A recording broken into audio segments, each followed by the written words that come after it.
Urban Apocalypse, Black Wolves vs. Iron Hawks. The city never truly slept, but tonight it felt as if it had stopped breathing.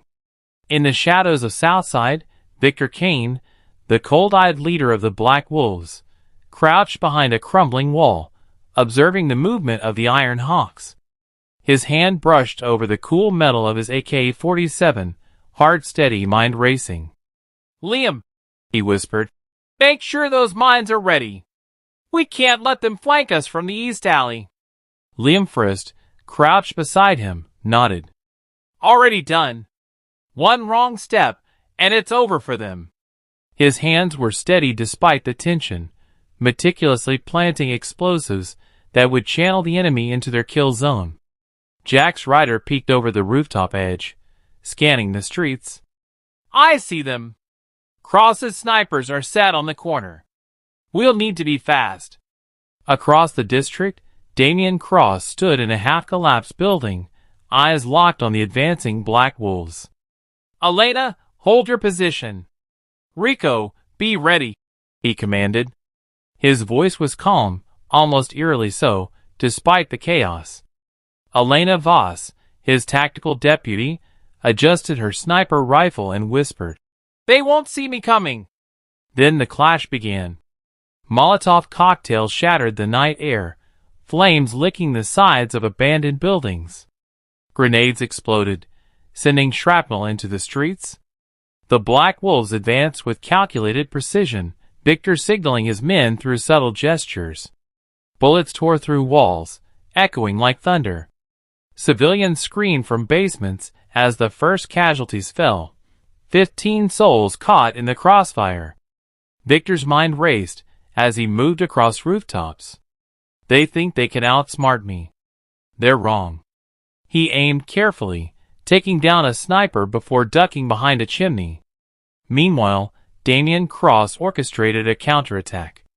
"Deploy the rockets," he ordered. Rico launched a small RPG into the street, sending a car flying into flames. "Move, move, move!" Cross shouted, dodging debris.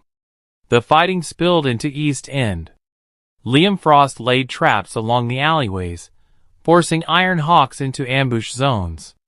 Elena fired from hidden windows, her eyes cold, calculating. Jack's Ryder darted between buildings, taking cover and returning fire. Each move was a deadly dance. By now, 23 had died and 15 more were wounded. When SWAT arrived, the armored vehicles rolled in, lights piercing the smoke. Officers shouted orders, but the gangs were already 3 steps ahead. Victor's men slipped through hidden tunnels beneath the streets, emerging behind police lines. Cross's team set fire traps, destroying 2 armored vehicles in a fiery explosion. 5 officers were critically injured, and the city's heartbeat seemed to shudder under the chaos. By Gadaria district, the full war unfolded. Grenades, M249s, incendiary rounds, RPGs, landmines, and sniper fire turned the streets into an urban battlefield. Buildings groaned under the assault, some partially collapsed. Vehicles burned. Over 40 were dead, more than 30 injured. The air reeked of smoke and gunpowder.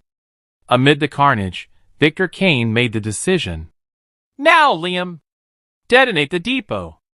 A massive explosion ripped through the Iron Hawk's main weapons cache. Flames shot into the night sky, echoing across the city. Dozens of enemies fell instantly, and debris rained down. Victor guided his men through hidden tunnels, watching the chaos consume the streets behind him. Damien Cross, dazed and furious, shouted, "We'll regroup! We'll come back stronger!" But the devastation had left him momentarily paralyzed, his entire arsenal gone.